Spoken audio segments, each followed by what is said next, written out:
Hello friends, मैं सी पुनीत जैन आपका स्वागत करता हूं आपके अपने यूट्यूब चैनल पर। दोस्तों, आज की वीडियो काफ़ी इंपॉर्टेंट रहेगी। आज मैं आपको सिखाने वाला हूं उद्यम रजिस्ट्रेशन। इसको उद्यम रजिस्ट्रेशन अब आज की डेट में बोला जाता है, वैसे ही एक तरह से एमएसएमई रजिस्ट्रेशन है। तो अगर आपको एमएसएमई का रजिस्ट्रेशन करना है या एमएसएमई में रजिस्ट्रेशन लेना है या उद्योग आधार में रजिस्ट्रेशन लेना है, तो सेम प्रोसेस फॉलो करना है जो मैं आपको बताने वाला हूँ। खुद से घर बैठे फ्री ऑफ कॉस्ट करना है। इसमें 1 रुपए का भी चालान पे नहीं करना होता, ना ही कोई फीस लगती है। ये प्रोसेस आप 100% खुद से कर सकते हैं। इसमें गुड न्यूज ये भी है कि पहले ये केवल सर्विस प्रोवाइडर और मैन्युफैक्चरर के लिए अलाउड होता था, अब ये ट्रेडर्स भी इस सर्टिफिकेट को ले सकते हैं। तो आज की वीडियो रहेगी एमएसएमई रजिस्ट्रेशन। एमएसएमई रजिस्ट्रेशन किस तरह से करें, उसमें क्या क्या प्रोसेस फॉलो करें, किन किन बातों का ध्यान रखें ताकि आपको रजिस्ट्रेशन सर्टिफिकेट करेक्ट मिले, गलत ना मिले और आप उसको हर जगह पर यूज कर पाए। एमएसएमई रजिस्ट्रेशन के बेनिफिट, उसके यूज ऑलरेडी मेरे चैनल पर वीडियो आपको मिल जाएंगी। आज की वीडियो रहेगा पूरा प्रोसेस, स्टार्टिंग से लेकर एंड तक मैं पूरा प्रोसेस बताऊंगा। लाइव में आपको सबमिट करके दिखाऊंगा। उसका जो कोड है, यानी कि रजिस्ट्रेशन नंबर जो है, एमएसएमई का रजिस्ट्रेशन नंबर या फिर उद्यम रजिस्ट्रेशन, वो आपको एंड टू एंड अलॉट हो जाएगा। उस नंबर से आप ट्रैक करके 1 या 2 दिन के अंदर अंदर अपना सर्टिफिकेट भी डाउनलोड कर सकते हैं। ये मेरा चैनल है, इसमें मैंने काफ़ी वीडियोज अपलोड किए हुए हैं। अगर आपने वीडियो नहीं देखी है तो आप एक बार वीडियो जरूर देख लीजिएगा। गूगल पे आप सर्च करेंगे या यूट्यूब पे सर्च करेंगे, सी पुनीत जैन के नाम से आपको ये मिल जाएगा। अब हमें क्या करना है, हम गूगल पर जाकर सबसे पहले लिखेंगे उद्यम रजिस्ट्रेशन। देखिए, गवर्नमेंट ने क्या किया है, एमएसएमई रजिस्ट्रेशन का नाम चेंज कर दिया है, उद्यम रजिस्ट्रेशन कर दिया, और उसकी जो ऑफिशियल वेबसाइट है उसका भी नाम उद्यम रजिस्ट्रेशन ही है। तो आप ध्यान रखिएगा, जब भी आप रजिस्ट्रेशन में करने के लिए, अप्लाई करने के लिए जाएं, तो पहले ये चेक कर लेगी जिस भी वेबसाइट के थ्रू आप कर रहे हैं वो ओरिजिनल वेबसाइट होनी चाहिए। कोई भी फेक वेबसाइट, जैसे बहुत सारी फेक वेबसाइट होती है, वो कुछ पैसे चार्ज करती है, एमएसएमई सर्टिफिकेट ऑनलाइन, ये वो। इन्होंने जो रजिस्ट्रेशन के नाम है वो भी गवर्नमेंट की वेबसाइट के तरह रखे हुए हैं। तो आप नोट कर लीजिएगा, www.udyamregistration.gov.in ये वेबसाइट है। इस पर आपको क्लिक करना है।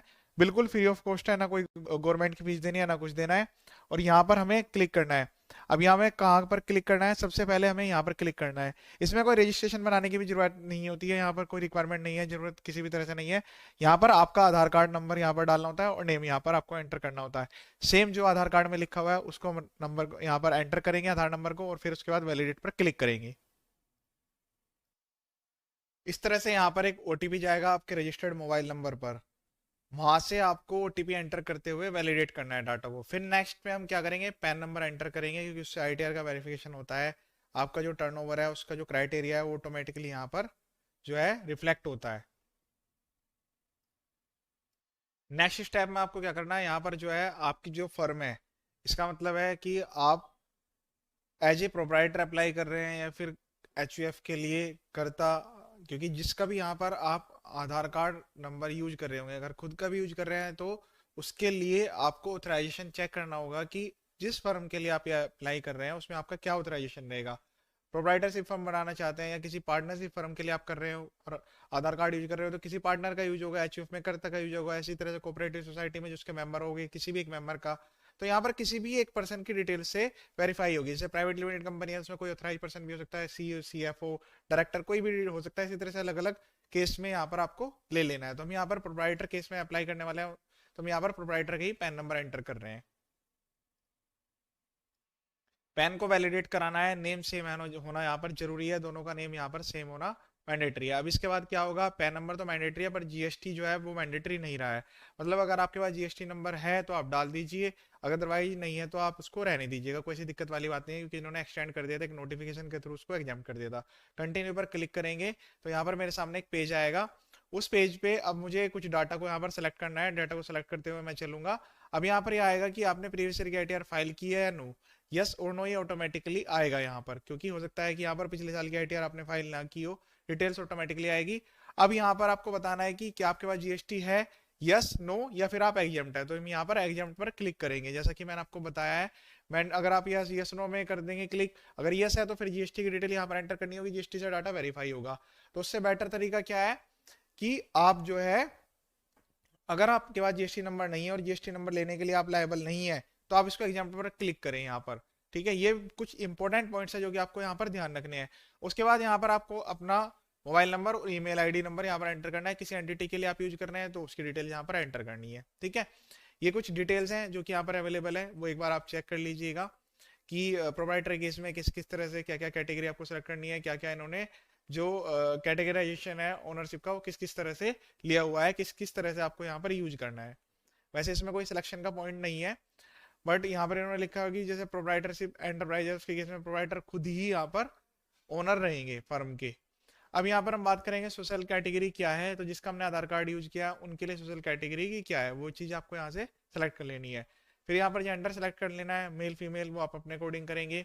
फिर यहाँ पर हमें जो है कोई स्पेशली कोई डिसेबिलिटी तो नहीं है वो आपको यहाँ पर चेक कर लेना है, उसको यस नो करना है। फिर उसके बाद यहाँ पर आपको अपनी फर्म का नेम एंटर करना है, और फर्म का नेम यहाँ पर एंटर करते हुए उसको ऐड पर क्लिक करके उसको प्रोसीड कर लेना है। ठीक है, फिर उसके बाद यहाँ से वो नेम यहाँ पे आपको सेलेक्ट कर लेना है। अब इसके बाद यहाँ पर आपको एड्रेस एंटर करना है। ध्यान रखिएगा यहाँ पर आपको दो तरह से एड्रेस एंटर करना होगा। अगर आप मैन्युफैक्चरिंग यूनिट कोई भी आपने मैन्युफैक्चरिंग यूनिट लगाई है तो एज ए मैन्युफैक्चरर आपको उसकी जो डिटेल्स है वो यहाँ पर एंटर करनी है। उसके अलावा एक आपको ऑफिस एड्रेस भी यहाँ पर यूज करना है। अगर आप अपने घर पे रजिस्ट्रेशन ले रहे हैं तो फिर दोनों में सेम एड्रेस रखिएगा। अदरवाइज आप जो प्लांट का एड्रेस है, मतलब जहाँ पर आपकी वर्किंग कैपेसिटी के अकॉर्डिंग यहाँ पर आपकी फैक्ट्री है या यूनिट है, तो वो जितने भी प्लांट्स है वो यहाँ पर आप रखिएगा, क्योंकि जो सर्टिफिकेट आएगा उस पर ये डिटेल्स मेंशन होगी। अब आप इस सर्टिफिकेट को कहीं पर यूज करेंगे एज एड्रेस प्रूफ भी अगर यूज करेंगे, वो डिटेल्स नहीं हुई तो कहीं पर आपको इससे प्रॉब्लम आ सकती है। तो इन बातों का आपको ध्यान रखना है जब आप अप्लाई कर रहे होंगे। ये दोनों पॉइंट्स आपको ध्यान रखने हैं, दोनों में करेक्ट एड्रेस एंटर करना है, उसका प्रूफ भी आपके पास एज इट इज अवेलेबल होना चाहिए, विद लैंड एग्रीमेंट हो या कोई भी हो। यहाँ पर किसी भी डॉक्यूमेंट्स के अटैचमेंट की रिक्वायरमेंट नहीं आती है। नेक्स्ट पॉइंट में आपको जो है स्टेटस यहाँ पर देना है एंटरप्राइज का, कि डेट ऑफ इनकॉर्पोरेशन क्या है। तो ये आप आज की डेट भी डाल सकते हैं या कोई भी पास्ट की डेट डाल सकते हैं, आप फ्यूचर की इसमें डेट एंटर नहीं कर पाएंगे। और आपने प्रोडक्शन या बिजनेस आपने स्टार्ट कर दिया है या नहीं कर दिया है, उसके लिए यस और नो यहाँ पर आपको एंटर करना है। तो मैं आपको सजेस्ट करूंगा आप इसको यस करते हुए कि आपने जो बिजनेस अपना स्टार्ट कर दिया है सेम डेट आप यूज कर लें, वो ज़्यादा बेटर रहता है इसमें। फिर इसके बाद यहाँ पर आता है बैंक नेम। तो जैसा कि बैंक नेम यहाँ पर कोई भी एंटर कर सकते हैं, सेविंग बैंक, करंट अकाउंट, जो भी आप चाहे वो कर सकते हैं। फिर उसके बाद यहाँ पर आता है कि आप सर्विस में लेना चाहते हैं ट्रेडिंग में। तो यहाँ पर देखिए जब आप मैन्युफैक्चर लेंगे तो यहाँ पर ट्रेडर्स की वैल्यू नहीं आएंगी, जैसे कि पहले भी कंफ्यूजन आ रहे थे आपको, मैंने एक दो वीडियोज पहले भी अपलोड किए थे। तो यहाँ पर सर्विसेज के अंदर आपको यहाँ पर ट्रेडिंग और नॉन ट्रेडिंग सेलेक्ट करना है। तो जैसे कि मैंने आपको बताया था ट्रेडर्स के लिए भी अभी फैसिलिटी गवर्नमेंट के द्वारा यहाँ पर प्रोवाइड की जा रही है। तो एज ए ट्रेडर आप ये सर्टिफिकेट लेके रखिए, इसके काफी सारे बेनिफिट्स होते हैं। अगर आप कोई भी ट्रेडिंग भी करते हैं तो भी इसके बेनिफिट आपको मिल जाते हैं। बैंक्स में भी काफी इसको प्रेफरेंस मिलता है, टेंडर वेंडर में भी इसमें प्रेफरेंस की यहाँ पर होता है। और अगर आप एमएसएमई रजिस्टर्ड यूनिट हैं तो आपको जो है जब भी आप किसी सामने वाले पर्सन को सप्लाई करते हैं तो आपको 45 डेज के अंदर अंदर पेमेंट मिल जाती है। ऐसे भी रूल्स यहाँ पर मिलेगा आपको एमएसएमई के जो प्रोविजन है जब आप उसमें रीड करेंगे। ठीक है, उसके बाद यहाँ से कोड आपको सेलेक्ट कर लेने हैं। अगर यहाँ पर आप जो है सर्विस और ट्रेडिंग दोनों करना चाहते हैं तो सर्विस के अंदर आपको ट्रेडिंग सेलेक्ट कर लेना है। उसके बाद यहाँ से आपको कोड सेलेक्ट कर लेना है। कोड में क्या करना है, यहाँ पर आप कोई भी एग्जांपल, फॉर एग्जांपल जैसे हम यहाँ पर फाइनेंशियल सर्विस लिख रहे हैं तो यहाँ पर वो आप एंटर करेंगे। उसके बाद यहाँ पर ऑटोमेटिकली कोड में आएगा, फिर उसके बाद 4 डिजिट का कोड और 5 डिजिट के कोड यहाँ पर आपको यहाँ पर सेलेक्ट कर लेने हैं। तो यहाँ पर आएगा कि जो सर्विस है, मेन सर्विस आप प्रोवाइड करना चाहते हैं, एक्चुअली बिजनेस सर्विस प्रोवाइड करना चाहते हैं, किस तरह की, तो कोड आपको अपने अकॉर्डिंग यहाँ पर लेने होंगे और उसके बाद ऐड करना है। अब इसमें मल्टीपल ऑफ एक्टिविटीज कितनी भी आप ऐड कर सकते हैं, ऐसी कोई दिक्कत नहीं है। यहाँ पर पहले सर्विस सेलेक्ट कर लीजिए जिसके भी अंडर आपको सेलेक्ट कर लेना है। फिर उसके बाद यहाँ पर सर्विस हम सेलेक्ट करते हैं। देखिए हम यहाँ पर जैसे कंस्ट्रक्शन सर्विस में जाना चाहते हैं तो ये हमें यहाँ पर हिंट भी देता है कि हमें कंस्ट्रक्शन सर्विस के अंदर क्या सेलेक्ट कर लेना है।